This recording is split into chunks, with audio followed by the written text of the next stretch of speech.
Hello, good morning. How are you doing? Good morning. Great. Guess what? It did it again where it wouldn't share the live feed, but I shared it to Rick's page and it would work to Rick's, but three times it wouldn't go to my own. So strange. Yeah. So I don't know. I think I'm getting suppressed because I'm starting to get a lot of people on my show. The numbers are really high, or I mean, on my site. So hmm I think they're on to me. That's all right. Maybe. I wonder if it's like if you created a different webinar. Is there like an expiration date on this webinar number? Okay, so I have it in going through the end of the year, but maybe Okay. we can try a new webinar number and I can send you guys a new one. That's a good idea. Yeah, maybe try that. Okay, that's smart. All right. Well, I think we're good to go. I just wanted to hear Rick. Make sure you sounded okay. Could you just say a few words for me, Rick? Hey, good morning. How are you? I'm good. I'm good. All right, sounding good. Okay. All right. Well, we were get started here. We still have about 2 minutes. Hey, Matthew, was my voice better this time? It's sounding better, but I'm not sure. I mean, because you're close to the computer, so it's hard to tell. Go ahead Here, and what like, if I yeah. Uh, say a few more words. is it okay when I'm back here? Um, kind of. I'm not sure that the mic is working again. Go ahead and scratch like the microphone. It's really loud to me. Yeah, it's not coming. It's not registering the microphone for some reason. I'm Okay. not sure. Yeah, everything's hooked in. Should I just take it off and just get close to my computer? Yeah, I would just stay close to the computer like last time. It will be okay. Okay. It's a close up. Good thing my face is in good condition right now. All right. Oh yeah, I'll turn my notifications off too. Thanks for the reminder there. Yeah, it's on airplane mode. That surprised me. There we go.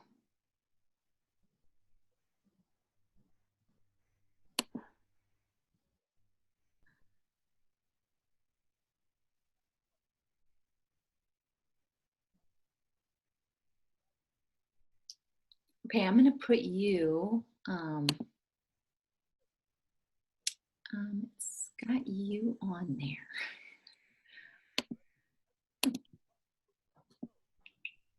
Okay, let's mute you, Rick. I'll do it. Okay, I got you muted. All right. 25 seconds to the open. Thank you. Have a good show. Thank you. Talk Radio. Visit voiceamerica.com. The views and ideas expressed on the following program are strictly those of the host or guests and do not necessarily reflect the views and ideas held by the Voice America Talk Radio Network, its staff, and management.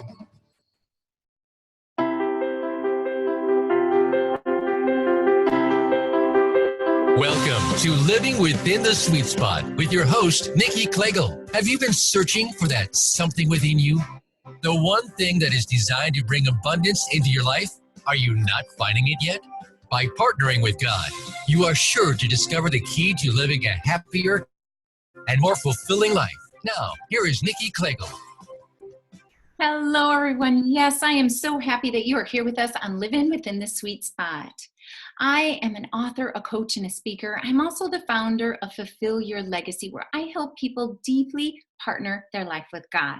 I help them tap into a place where they are really able to use the Trinity, where they're empowered by the work they do, the health they're in, and the relationships they have, so they can reach their goals higher than they ever dreamed possible. With man, all things are possible, but with God, or with man, this is not possible. With God, all things are possible. Okay, so let's go ahead and get started. That's from Matthew 19:26.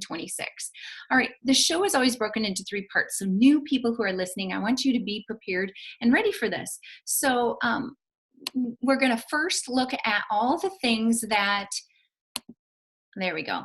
Sorry, I'm on live streaming and my camera is not showing the right screen here. Bear with me, but just stay tight. There's three parts of this. We're going to first look at everything from the book and this section that really helps us get into life purpose and living out this legacy. We're in this section of the living legacy. And then after that, we're going to bring in Rick Coplin, who's a friend of mine and awesome thought leader. And he helps people really, CEOs, businesses of all different sizes, really get clarity on what their focus is, kind of tune out other things. I'm going to let him share more about this in the middle section. So after our first break, come back. And then the third section is going to be where we really help you guys. People can call in. The numbers will be listed next to this, but if you're on Facebook and live streaming, you might not see those. So the number is 1-800 or 888 346-9141, 888-346-9141. I've got someone who's going to post that in the comments, and make sure you guys take a second and say where you're from. If you're watching live streaming, just type in the comments where you're from. All right, and then when we come back on the last half, if we don't get any call-ins and you're shy, don't worry, email, because I love to take email questions. We've got about 100, and I picked out 2 that are perfect for Rick, so I know it's going to be good. All right, so let's go ahead and get started. As I said, we're just wrapping up the book, and this show really was founded off Awaking the Living Legacy is the name of my book. You can see it right here for people who are watching live streaming. You can head to my Facebook page, Nikki Klegel, Fulfill Your Legacy, or Rick Coplin's page, which is also under his name. And so, yeah, this now we're almost done with it. But stay tuned, because after one more week, then we're going to be moving into the same sort of topics and my second book, which is about embracing the loving legacy. So let's go ahead and finish this up. This is kind of the golden part of this book. So for new people coming in, I want you to understand the process of the book so that this all makes sense. The first section that we really looked over, the first 4 weeks of this show and the first 4 chapters of this book are all based upon your purpose, finding your God-given life purpose, getting clarity on that so we're not distracted by the world and all these other things that are telling us what's important. It's called I Am His and He is Mine.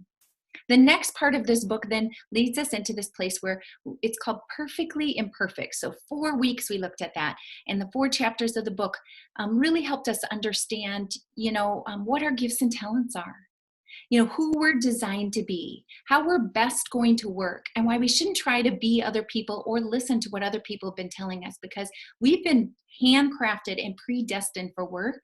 And when we figure out what that is, oh my, we can get to some good places. All right, so then the third section of the book, which is Wise Choices Work. And we did that for 4 weeks. We really looked closely at, now we can goal set, now we can make some plans, but life coaches that just jump into goal setting right off the bat when they don't know you, and when you don't know you, we're going to have troubles. I mean, so that's a really fun part, really God-partnered goal setting. I call them God goals, right? Okay, so then after that, we went to the 4th section of the book. I love this section of the book. It's called Mistakes Matter. You guys can go back. People listening now, you can go back and listen to all these, but mistakes matter.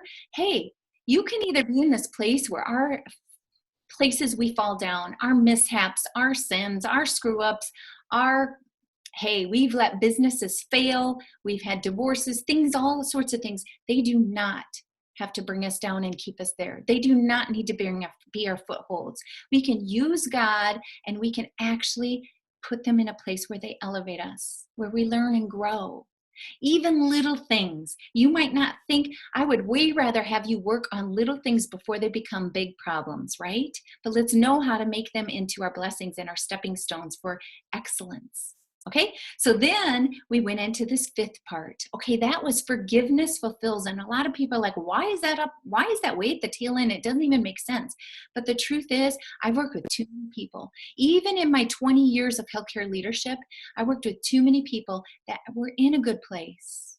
And I see my people who are God-partnered, know their purpose and direction. They know how to set good goals. They don't get hung up on the past so much, but there's something still holding them back. And it has to do with other people. We can get ourselves really in this great place, but sometimes the things that other people do, we have no control over. We have control over how we respond, how we go about things. We have free will, but we don't have control over other people. And sometimes we're held back by simply nothing other than the way other people treat us. And so forgiveness fulfills is huge, and it really is the difference between having footholds get a hold of you and not letting you progress. All right, so then you're ready for this part now, and that's a legacy designed for you. So let's go ahead and get started. We spent the last 2 weeks looking at the system that we always look at, where first we consider what the problem is related to the topic at hand. What is the problem with our legacy? Well, Jesus left us a legacy. Where's the problem in that? Sounds great, right? But we really kind of looked at us not understanding what that legacy is and the foundation of it. Then we looked at what the word says. And last week, that's what we did. We looked at really what the Bible says about us progressing forward as Jesus called us to. He came here and he left us a legacy, and a lot of it is the Holy Spirit. And are we using it? And he left us with a mission, and that was his legacy. And are we using it? All right. And so now we have to consider what the gift is by this. So we always have a problem. Then we look at what the word tells us, what we did last week. Now we're looking at the gift if we follow what the word is. And tomorrow or next week, our very last session is going to be on, okay, it's free will. What's your choice? Are you going to step into it or not? So let's go ahead. We're looking at what the gift is. So there's 2 things that we're going to focus on, and this chapter really focuses on. The first thing is driving force of your purpose. So this God-partnered living, your driving force. The second thing is the life purpose itself. Let's get some clarity on that. It's a gift to have life purpose. Do you know, I'm jumping ahead. Let's go back. Focus, focus, focus. So we really need to remember that in this chapter, I'm just wrapping everything up, the whole book up, helping us know that our focus has to be on the purpose and the direction that God has for us. So if our focus is on God, this one thing, this purpose, this call, then we're not distracted by the world. I'm going to read something here. So this process we've been given through the last 24 chapters, and these goals that we've made and achieving things, they all work together for the good of each other. They're done by relationships. If you look at the way Jesus worked, it's the same way. He always had a mission for his disciples. They talked about it together. And he didn't just pull the top level people and just like, here, give you a mission. He had power. People knew it. He was doing miracles. Anyone would have hopped in line. No, many would hop in line to work with him. But he had his chosen people for a reason, based off their past mistakes as well as their gifts. And then he built relationships with them. He didn't just assign because he had power, things to do. He knew them. He built relationships with them. So that's, a good indication of what we do. So it's about serving. This whole mission and what Jesus did was about loving and serving. So whatever work we're doing today, doesn't matter if you're in another country, spreading God's word, if you're in your own land, helping to feed and serve, if you're punching in and punching out, doing a task for your neighbors, it doesn't matter. If you're raising your family, it doesn't matter. Are you loving and serving? Are you making a difference in the way that God and Jesus calls us to? Okay, so now listen, when our driving force is with the omniscient, omnipotent, omnipresent, so the all-knowing, all-powerful, one who's always around, seeing and watching everything, we find ourselves in a place where we're able to make a huge impact on the world. And things truly begin to happen. If we can get God partnered, faith infused, keep our focus on the direction that we're being called, keep our focus on God, that's going to change things. That's what this whole book has been about. Okay. Now, the second thing that I want to make sure I get to is life purpose. So let's get into this a little bit more and this call that we've been on, no matter where you're at. Like I said, if you're going to be one of Rick's companies that he's working for, not everyone speaks, Godism, God talk. Not everyone does this. Some people are living in the world and they're sort of just really trying to do good work. It doesn't matter to me. I want you to really, put your focus on serving and loving and let the rest come. Now, most everyone here listening, you wouldn't be here if you weren't truly God focused. And so I'm going to go with that. But I do want to know I get stragglers. I want you to know I get stragglers every now and then that hop on and they're sort of like, who is this lady? And the truth is, you just bear with me if you can handle it. Otherwise, change everything. So when I say do unto others as you would have them do unto you, you say golden rule. And when I say, love and serve, you just work your mission out and you use your words. But we're doing the same thing. We're doing the same thing. Okay, so now let's look at this life purpose a little more. And this is, again, something I'm going to read right out of my book. So the living legacy has been left behind for all of us. It is a life of love, hope, power, guidance, peace, and provision. A legacy of unconditional love. Don't we all want that? Hope for an eternal life for all. Power that can take us to places far beyond our own strength. Guidance that lives and breathes in us. A map that shows us the way. That's the word. Peace that surpasses all understanding. And lastly, fulfillment, which includes many blessings of the Spirit. All of this is received with a heart that accepts it and desires for God to be glorified because of it. So Fulfill Your Legacy's philosophy is based on this foundation of 4 different legacies. So you might not know this. I mentioned it early in the show, but right now we're working through Awakening the Living Legacy. Soon we'll be getting into Embracing the Loving Legacy, how you bring that legacy of love that we've been given into your families, into your finances, into your work, how you take that love and you bring it everywhere with you. Then we're going to be getting into the learning legacy, really taking a deep look at how our brains work, heart, mind, soul. God didn't leave out the mind, heart, mind, and soul.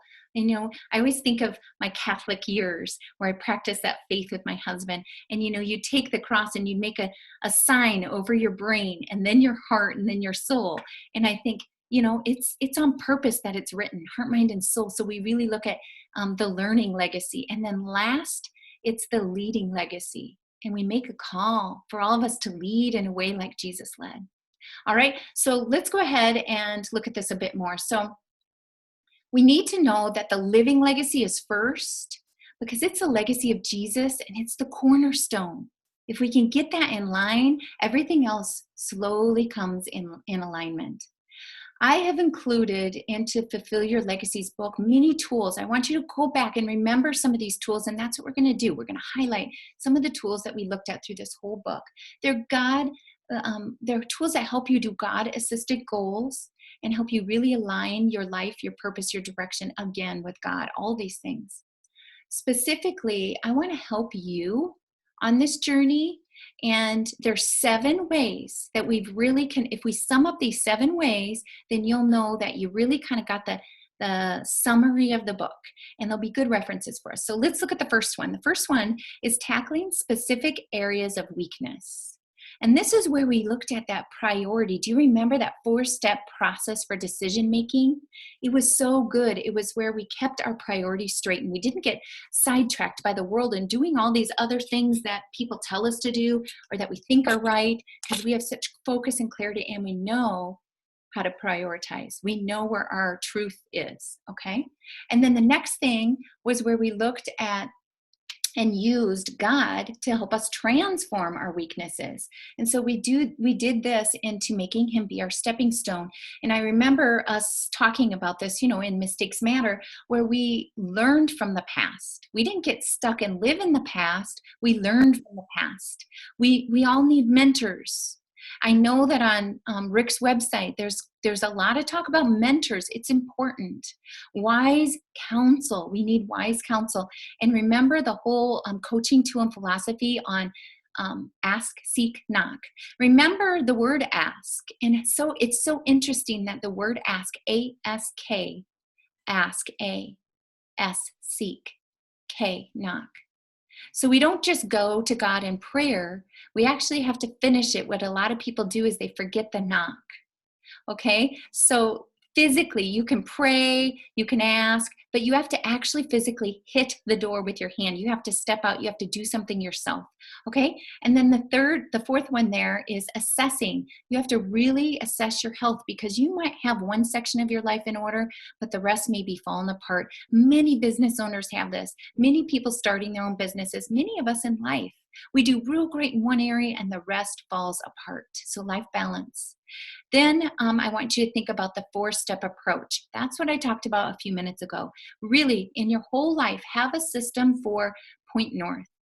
And so this is 1, what is the problem? Whatever's going on in your life, and be anticipatory. Think ahead. What could be the problem? But what is the problem? The problem, the word, the gift, the choice. Make this your system. Make everyone know it so we don't get off, and let your family know it, your people at work know it, and so that you have a proactive way of getting things accomplished. And then number 6 is rightly placed glory.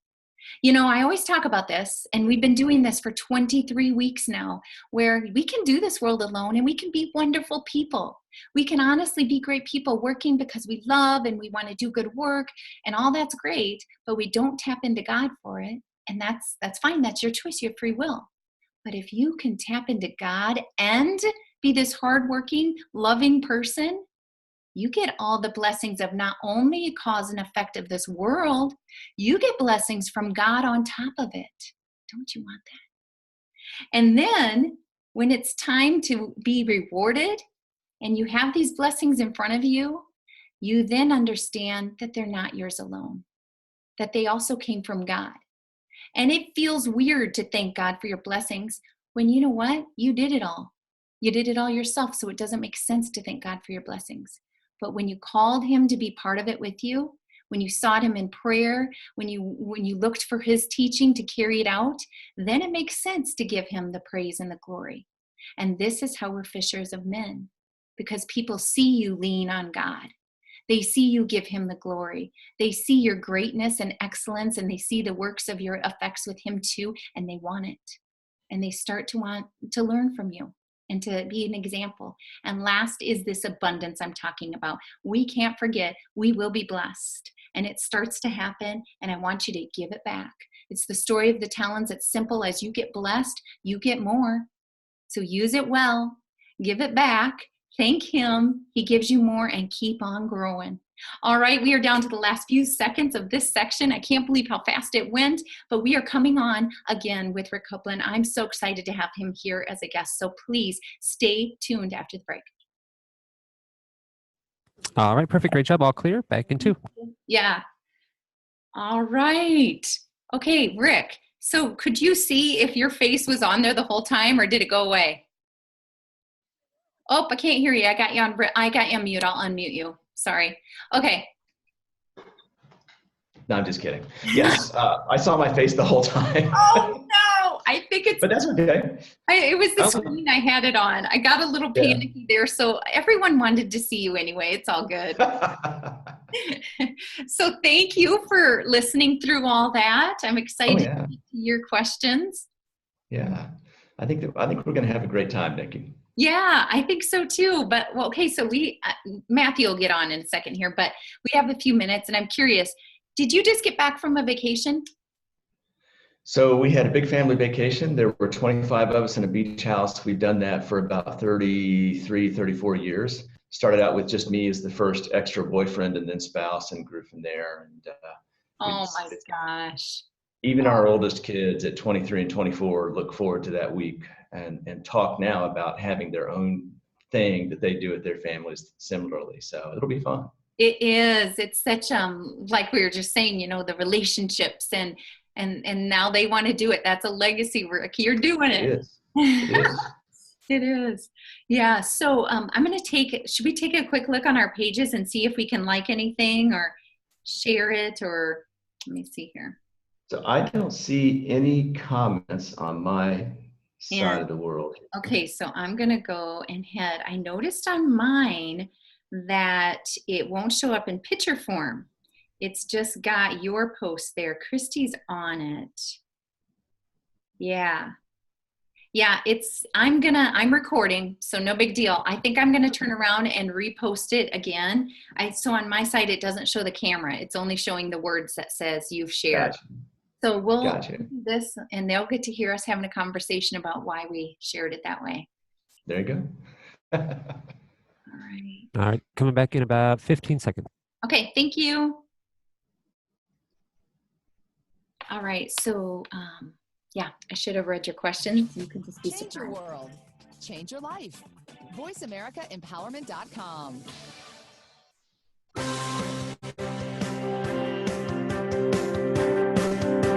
This is Living Within the Sweet Spot with Nikki Klegel. The phone lines are ready for you to call in and connect with our program at 1-888-346-9141. That's 1-888-346-9141. If you're feeling a bit shy, send Nikki an email to nikki@nikkiklegel.com. Now, back to Living Within the Sweet Spot. Hello, everyone. Yes, this is Nikki Klegel, and I am so happy that you are back with us on Living Within the Sweet Spot. I have Rick Coplin here. I am super happy about having him as a guest.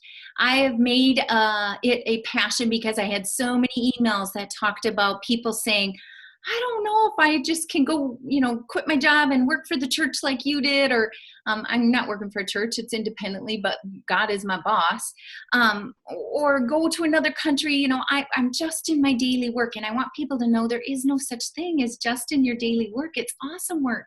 And so last week I brought in Joel Kessel, who did a great job at messaging and kind of copying the way that Jesus got the message out as a great way for his people. And he does the exact same approaches because it works. But then now I've got Rick on, and he has a wonderful business of helping CEOs really get great success and excellence out of their work using many of the same techniques too, but he's in the secular world. So Rick, tell us a little bit about what you do and how the show, what your impression is so far of the show. Good morning, Nikki. It is an honor to be here with you and your guests, and we're going to have a lot of fun this morning. So in short, what I do is I work with CEOs to help them be the CEO their company deserves. And typically CEOs will come to me, they're overwhelmed, they are overworked, and they're seeking help. And we begin to work through a process and a framework to help them put their job in perspective, not only for the company, but also for their lives. And the outcomes of this are usually improved performance for the company and dramatically improved personal lives. We don't set out to improve their personal lives, but because we make changes within the company and their work there, it changes their entire life. And that's a lot of fun. Yeah, it really is. Now, you and I were talking early, and I got such an interest in the work you do because I kind of asked you to explain the process that you use, and you specifically kind of go through this 4-step process. And then we, again, just like with Joel, we're realizing there's so much of it that was similar. So share with me the way that you go about working with these CEOs. So it is actually very similar to what you do, Nikki. I just happen to do it with a specific group of people. Generally, what happens when I begin to work with a CEO, we take a step back and we talk about what is the mission of the company, what are your goals, and how does the company serve your customers. Then we take the next step of looking at what is your specific role within that and how are you making that possible? Because at the end of the day, the CEO's role is really to make everybody else's job possible. It's not to be the CEO or take any glory out of that. It is to serve everyone else in the company and thereby serve their customers. Yeah. We get to that point, we develop a baseline of what the company should be or is and what the CEO should be doing. And then we look specifically at what the CEO does day to day and sometimes hourly to hourly. And we begin to shave off those things that are not really that important to the company and to the customers, and work the CEO down to just 3, 4, 5, maybe 6 things that they have to focus on, and they don't do anything else. And that frees up a significant amount of time for them to look forward and outward around the company, and will drastically change the performance of the company and has an impact on their senior leadership team and others within the company as well. It's great fun. Yeah, I can see. Well, I know that you enjoy it because every time I talk to you, you can see your passion come through. So, but I just see this too, and even my 20 some years of nursing leadership, and my husband worked for a company that had us moving around a lot. So I had the fortunate experience of trying to work under different CEOs. And I was always very closely related. I was a director of nursing. So, you could see how they would go about their work and which ones were successful and not. And it was clear to see why. And much of what you're saying is I see that. It's so true. Micromanaging almost, where they're like just busy doing everything else and they're not just clear on letting their team be strong. And yeah, that's so good. All right. So when we talk about this direction that they basically need, I know that even with my coaching, not everyone reaches out. And so how do you reach these people and how do they know? Is it all word of mouth? And tell me a little bit about this, because I think the same thing with us. We're trying to connect and we're trying to help share this good news. And so tell me what you do and how this, yeah. That's a great question, Nikki. So I don't think we need to classify a CEO as a separate type of individual. I think that we're all the same from the beginning of the day to the end of the day. And we all face challenges and problems that we think are unique to us, where in fact it is common to man. And the challenge that we face as individuals is asking for help, is taking that step. So very often how people come to me is through word of mouth. I'll ask the CEOs that I'm working with if you know anyone else that you think might be having these same kinds of challenges, let them know that you're in that boat and you've made some changes and it's changing your work and your world. So that's the most common way that people come to me. And they also find me through some articles that I've written and just my website. But mostly it's the word of mouth. And for some reason, that word of mouth opens up the door for somebody to ask for help. So it's not too far off from us, witnessing about Christ, where we simply talk about the love in our lives and other things that are happening because of him. That opens the door for questions to be asked. The more questions that get asked, the better.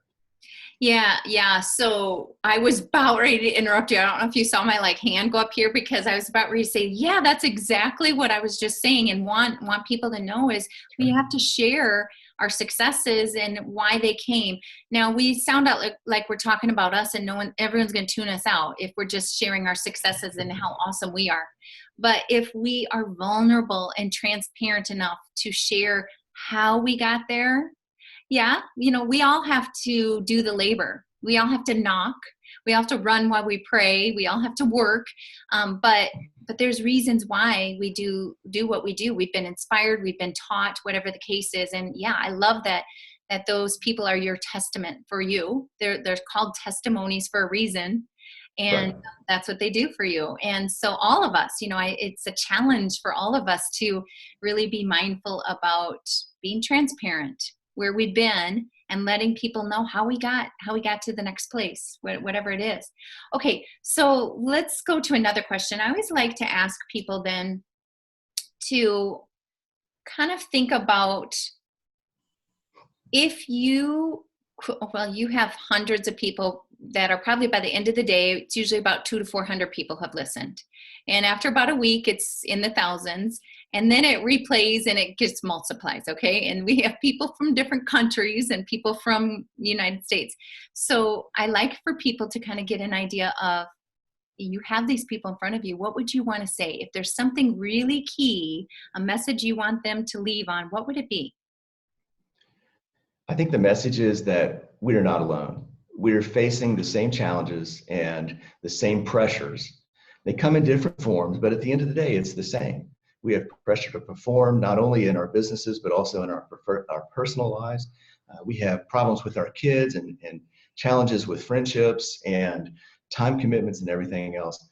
None of us are alone. We have very similar problems. And what you just said about just being transparent is so important, is just being able to acknowledge, you know what, I'm not that unique. And because of that, I can get help pretty easily if I want that help. But the Mhm. key is you have to ask. Yeah. Without asking, you're not going to get help or change. Yeah, and you can't be a witness then to other people. So That's right. that's really awesome, Rick. We have time, and I love to take this time for you guys to share some of your wins, and it also helps people, I think, really apply. It's like they get how, they see how things like this work in their own lives, maybe. So I'm sure you've had maybe a success story where you can just reflect on something for us about gaining that clarity, maybe not going about scurrying around doing all kinds of things, but getting that focus. That's something both of us have been talking a lot about. Sure. I've actually got several stories, but one I like telling recently is an individual I worked with between January and April of this year. And this is a person that came to me and just said, "Hey, I'm overwhelmed. I don't know what to do." His company last year had doubled in size in terms of employees and revenues, and he was running 7 days a week. This is a company he started almost 8 years ago. So we began to work together and look at what the company is for and how it serves its customers and what he wants the company to be in the future. We then looked at what he is doing every day and began to boil what he was doing down to just 4 things that he was going to be responsible for. And everything else was going to either not get done or somebody else would pick up that slack. So one of the things that we had him focus on is culture. He sets the culture for the company, sets the culture in the way he acts. So being busy 7 days a week is setting the wrong culture. We set culture in terms of what he says and boiled down to the meetings that he led and everything else, simply that this is what we are accomplishing as a company. This is what our job is. And this is the basis from which we'll work. We had a really short script, and he said that 200 times probably within the first couple of months. And at one point he asked me, "When can I stop saying this?" And I said, "You just need to say it more." And that, I think that really helped to begin to switch his internal culture, and the culture of the company changed. So we finished up our engagement in April. Things went well. I knew that he had some more work to do. And he called me right before Memorial Day and said, "Guess what?" I said, "Guess what?" "What?" And he said, "I took last weekend off." And I said, "Okay, that's great." And he said, "No, you don't understand. That's the first weekend that I've taken off in 7 years." Oh, He said, "Friday afternoon, I turned my phone off, shut my laptop and left it at work, and I went home. Spent the weekend with my wife and kids," and he has young kids. Came back on Monday to some messages and other things, but he really didn't miss out. So Labor Day weekend was coming up. He got his senior leadership team together and he said, "This is what I did last weekend." And he prepared them in advance. Got that team together and said, "We're all going to do this. Friday afternoon through this time Tuesday morning, none of us is going to be on email. We're not sending voicemails. We're not doing anything related to the company." So I said, "Great, that's fantastic. I really hope that that works well. I'm very happy for you." So he called me a couple of weeks after Labor Day and then recounted that the week after Labor Day, where everybody came back having not worked that weekend, that it was the most productive and most enjoyable week that he had had in his company since starting it. And so the changes that we made in him and the work and the company through him began to really take hold. And that was not what we set out to do. We didn't set out to give him a free weekend, but that was the net result of taking all of the stuff off his plate and focusing in on what's so important for the company to survive and thrive. And I talked to him just a couple of weeks ago, and they have had this no weekend policy all summer. And I suspect he's going to continue to do that. It's made a change not only in him and his company and his senior leadership team, but also it's reconnected him with his family and kids. That to me is the most rewarding part and the most rewarding result of what we've been able to do together. So I am excited for him in the yeah. coming year. His company is going to double in size again. Yeah, I'm excited too, and I love that story. I mean, balance is so important, and it seems like he's been, he just didn't keep it for himself. He made it sort of be something that he wanted everyone to be taken advantage of, and that's so good. All right. So you said something that I want to talk about a minute. So you haven't been prepared for this. But earlier I was sort of talking about how your mind, heart, and soul. And I just know that because of these bodies that we're in, so the power of the mind is so important. And you explained how he just needed to say this and think it over and over and over again till it kind of took root. And then you kind of talked about, this later, then it turned into this, and you can see that this is how things work. It's the seed that's planted and finally gets in there, and then it starts to have these fruit that bears from it and stuff. But what I want people to focus on is just thinking when, Rick and I both have processes for clarity and not getting confused by all kinds of other things, getting to the root, making it simple, easy things that you're focusing on, but you almost don't believe it. And he made reference to this, like, how many times am I going to have to say this? It's like just words, but there's a shift that happens. It truly does that, where if you are listening and you're sort of in a place, may it be at work or at home, or just in your faith, or maybe a foothold that you've believed from the past. Honestly, it's written to think on the blessing, not on think on what the positive side of it is, and just put it over and over and over in your thoughts. Philippians 4:8, whatever is true and noble and right and praiseworthy and excellent, think about these things. God knew this. He knew this, so this was written thousands and thousands of years ago, before we had imagery and scans that would prove that we could change the way our mind thinks and help it transform our lives. That's exactly what Rick was talking about. When people really get their minds focused in on what's really going to work, then, it starts to transform. It takes a while, but same with the written word. Get it into your thoughts. It slowly takes root and seed, and it will be a blessing to you. And I think that whatever work Rick did, I believe it. I know what kind of man he is. I believe it was good work, and it planted a seed in this guy, and then he went on to share it. He got a reward and a blessing from it, and he then shared it with his people. And man, that's good stuff. All right. So Rick, do you have anything else that you want to say? We have 2 minutes. And then I also want to leave you just a little time to share your website and how people can get a hold of you. I think that they can connect with you just to hear more about what you do. If they're, I don't know if you can help me or not, or, just your input. So yeah, share that. So I think what I would like to leave your audience with, Nikki, is the very first step is the hardest, is simply acknowledging and then seeking some help and additional input. Sometimes we do that on our own. Sometimes we can begin to change our mindset just by surrounding us with new people or reading things that are uplifting rather than focusing on today's news. But I think the first thing that people need to do is to take that first step, because it's the hardest, and to ask for help when we need help. Do you need help in your business? Ask. Do you need help in your spiritual life? Ask. Surround yourself with people that can make a difference in your life. And that's the most important thing I think I can tell somebody. Nobody changes unless they take that first step. Yep. And that is true whether we're in our spiritual lives, our home life, our corporate life, wherever. We're pretty simple beings that God has made, and we're all the same in that respect. We simply need to take those first steps and then begin to walk in faith that those first steps are going to produce fruit down the road. And sometimes they do. Yeah. Okay. So how do we reach you? All those CEOs out there that are listening, and there are some, our questions when we come back, one of them is from one, but share how we can reach you. I'm pretty easy to find if you know how to spell my name. So you can reach me on the web at RickCoplin. Looks like Rick Coplin, but it's pronounced Rick Coplin. It's rickcoplin.com.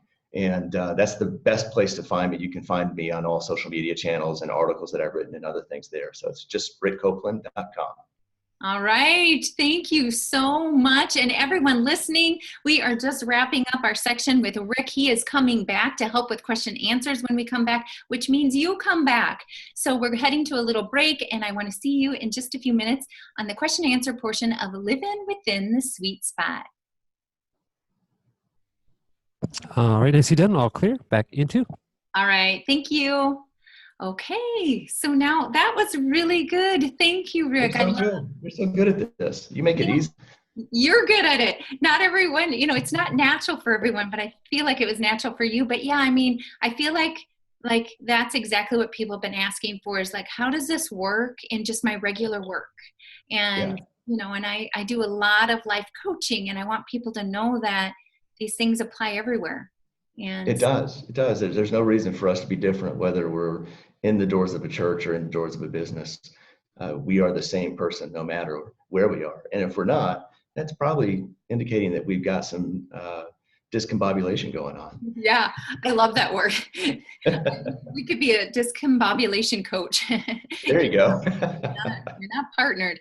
Okay, so when we come back, then I'm going to read to you these 2 questions unless Matthew jumps in, just so you can kind of plan ahead.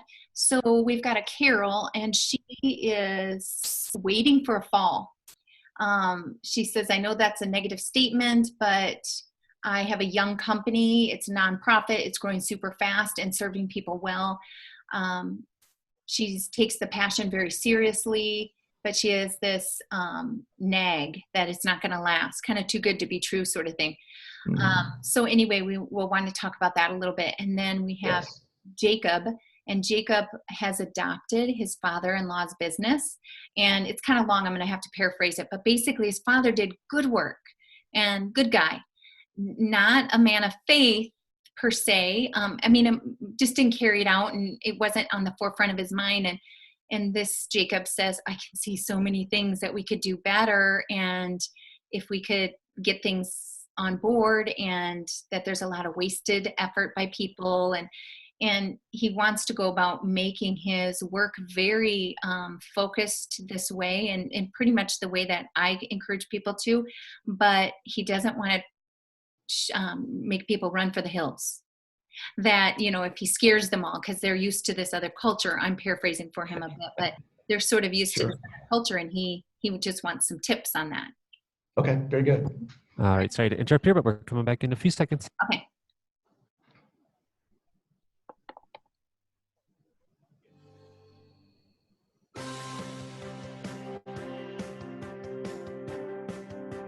This is Living Within the Sweet Spot with Nikki Klegel. The phone lines are ready for you to call in and connect with our program at 1-888-346-9141. That's 1-888-346-9141. If you're feeling a bit shy, send Nikki an email to nikki@nikkiklegel.com. Now, back to Living Within the Sweet Spot. Yes, hello everyone. This is Nikki with Fulfill Your Legacy, and you're listening to Living Within the Sweet Spot. So Rick Coplin is back with us. I am so happy because the 2 questions that we're going to get to are emails, and they are definitely related to the kind of work that he does. So let's go ahead and get on these. We have hundreds of emails now. I really try hard to pick out the ones that apply, and so I think these are pretty good. So I think it's Cyril. Is her name. But anyway, it says, I am waiting for the fall. That is a negative statement, I know, but we are a young company, a nonprofit, growing fast and serving well. I take this passion very seriously, and I have a nag that it won't last. Too good to be true? I don't know. Can you give me some advice to keep this going? So my heart goes out to her, and actually I feel like I'm in the same place, and I don't want you to doubt, and I don't want you to let that, I just feel like it's almost the enemy trying to get it against you, but there's such wisdom. So this is a life lesson from a coach, right? So you can either take what are not, Philippians 4:8, what are not, whatever's happy, joyful, peaceful, all these good thoughts, you can either only look at those, or so this is a nagging thought. So are you going to let it be your foothold, or are you going to kind of let it be your awareness? Let it use it. Don't let it use you. So I say, if you have this nagging thought, be anticipatory. And that's what you're doing. You're sort of trying to be prepared, trying to be proactive. It may happen. That's okay. That's a little bit of an edge. If you live in it and start to make you perform less then it's working on you, and we don't want that. So good job that you're reaching out. It's kind of like Rick just said, reach out when you're nervous about something in your work. So there's 4 things I'm going to say, and then I want to kind of hear Rick's input too, because these are just from the book and what we've been doing. So the first thing is keep your priorities straight. So do that 4-step process for making wise decisions. And in that, you can go print it off, and it's going to be in the 3rd section of our book, and it's going to be in the very first chapter. But it's, prioritize, consider what the purpose is of your decisions first, and then kind of consider, okay, how is this decision going to affect us as we move forward?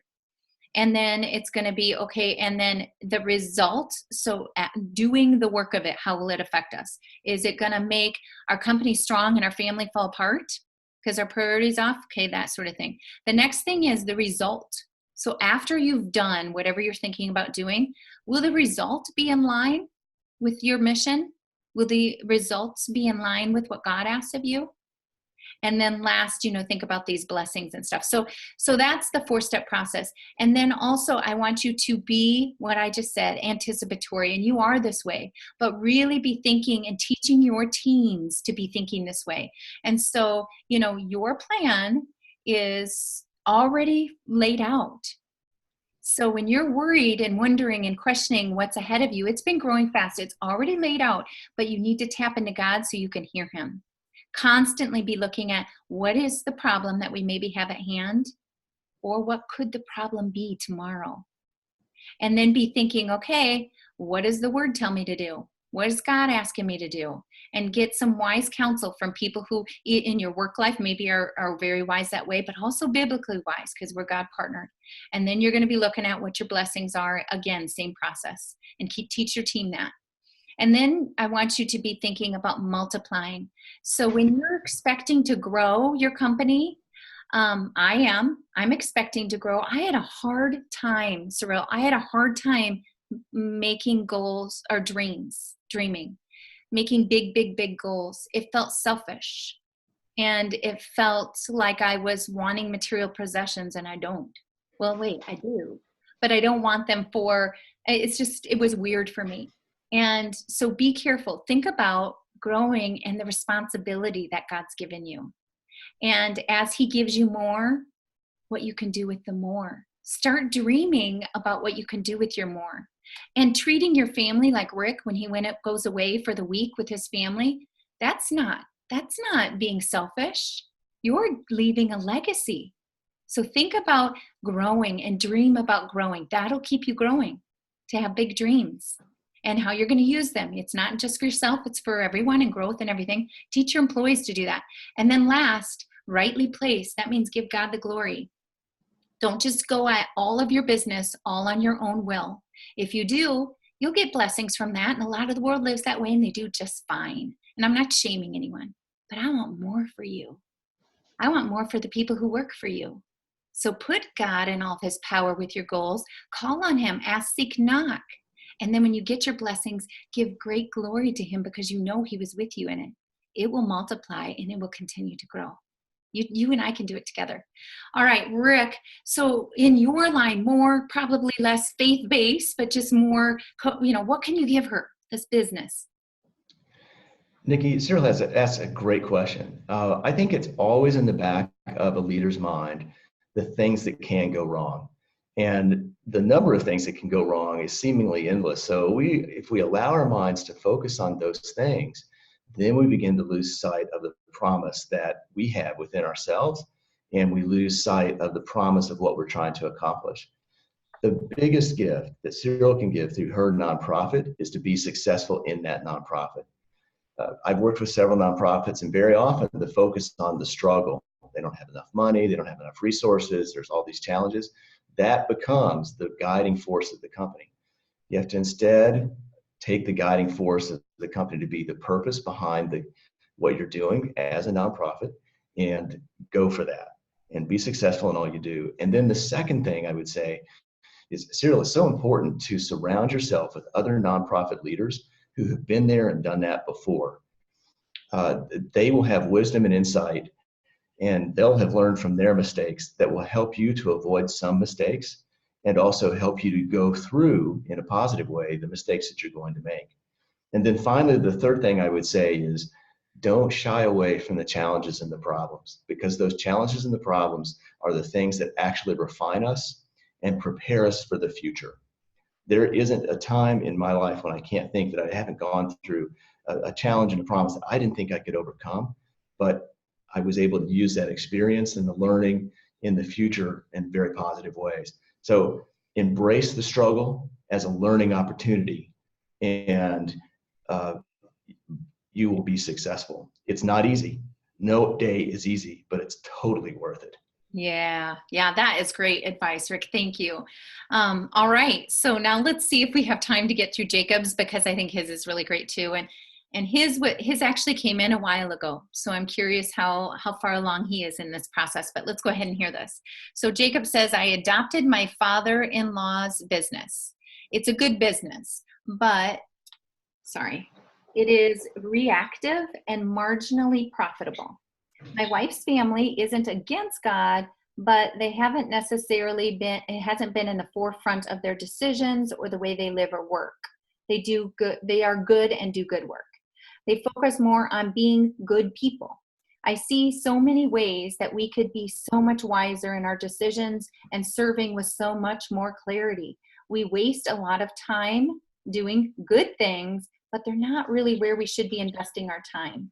Do you have some information about making these changes and getting them to trickle down? I know if I lead with God, many will eventually follow, but I can't just start off that way. So I really liked his wisdom, and that's what I'm going to say. I have 4 things here, and I was just going to say first, that's wise that you probably didn't do that. And I even think that when I'm coaching people, I often have people, this sounds so strange, but I've heard it so many times now, that call me and say, oh, my marriage is completely fallen apart. My wife or husband signed divorce papers. I've tried everything but God. Will you help me? I've tried everything but God. Will you help me? And they come to me thinking, finally, that's what we do in life, right? But I don't lead with them. When I'm teaching and coaching them, I don't start off strong with God. I walk them into it. And so this gentleman who wants to do these choices, yes, I think that's wise, and just focus on what God did. So he sent Jesus here, right? And how did he reach us? By loving and serving. So I say, don't lead with God, but just be loving and serving really clearly, and you'll get a long way. The second thing is vision. You talked about the trickle down. Vision is going to be huge, and making sure everyone's on the same page. And so how did Jesus create a vision? He used stories a lot. And I think that if you start to give examples so they get where you're at, and really paint this picture so everyone's on board, get to every nook and cranny. I don't know what kind of work you do. I was in the hospital. So, get to the laundry people, and tell them stories that apply, that have the same message, your God message that you want to get out, but make it real and related to what they do, so that they don't have to feel all in on this. And then the last one is, the third one is use examples. So that's what I'm saying. Go to the departments, make sure everyone hears the same message, but in ways that apply to them by examples. And then last, just do secular talk. We talked about this before, and I want all you to know this. It's okay. Gently you can start to let them know who you are, and you can use words that maybe you're more comfortable with, but have grace for them. And say things like, I care about you. And say things like the golden rule. You don't have to word it in the 10 Commandments. You can just say, let's be good to each other, so be careful. So Rick, those are the 4 things I'm thinking of. What are you thinking about with this guy? I think those 4 things are spot on, Nikki. Here's what I would tell Jacob. Jacob, you need to model the behavior that you want everyone else in the company to exhibit. And you have to model that behavior for a long time before it begins to take root. And as you model that behavior, you will begin to see small changes, and you will begin to see things that are not that behavior. Don't attack it, just continue to model. And then the other thing I would say, Jacob, is you need to start talking a very simple message about what you want the company to be. I call this speaking forward. What is the company? What is it going to be? Say that message until you're blue in the face, and you'll know that it's starting to sink in when people start to imitate you and make fun of you about it. They're starting to get it. That's a good sign. And then finally, Nikki, I would say if Jacob would simply be the person that he is and be real, and you talked about talking secular and all of that. That's perfectly fine. Meet the people where they are and begin to serve them. I tell every CEO I work with, typically the structure of a company is you're at the top. Turn that upside down. You're actually at the bottom of the pyramid. You're looking into the company and you're serving it. And rather being at the pinnacle top, you're at the bottom and you're actually the fulcrum of the company. Whichever way you sway is the way the company goes. And that will be true every day that you're there. Yeah. Rick, I'm sure he knows it because he's a man of God himself. But still, everything he says is so biblical. I mean, put yourself as the least, and so again, he just used words that are very secular, don't offend anyone, and they don't even realize, it's the message that we're wanting to carry out. And that's awesome. Okay, so we only have 1 minute left, but you said something again that I just really want to point out that I thought was so good. And you talked about them copying and that it can be small. And so one thing that I would say is when they're copying you and you start to see people take on some of these thoughts and beliefs, praise them like crazy. Yes. Acknowledge them and kind of point it out, because that just helps others jump along quicker and faster. So Rick, we are down to 30 seconds. I wish this wasn't over because I feel like I'm learning from you myself, but I'm going to make sure that people listening, if you are CEOs or if you know of a family member who is a CEO and you just think that they can connect with Rick, I really encourage you to do that. I think it's just fine. His website's here. Reach out to him. Rick, say your name and spell it again, and we're going to head out. All right. You can find me at rickcoplin.com. It's RickCoplin.com. Nikki, thank you for having me, and thanks to Voice America. You betcha. Thank you, everyone, for being with us, and we will see you next week on Living Within the Sweet Spot. And we're all clear. All right, good job. We're all nicely done. Thank you. All right, Rick. So everyone is still listening live. So I'm going to go ahead and shut that off. But let's say goodbye to them because more will listen and replay. So thank you guys for listening. It's a fun conversation. You are so good at this, Nikki. Oh, thank you. I'm going to quick get off so they don't have to hear that flattery. All right.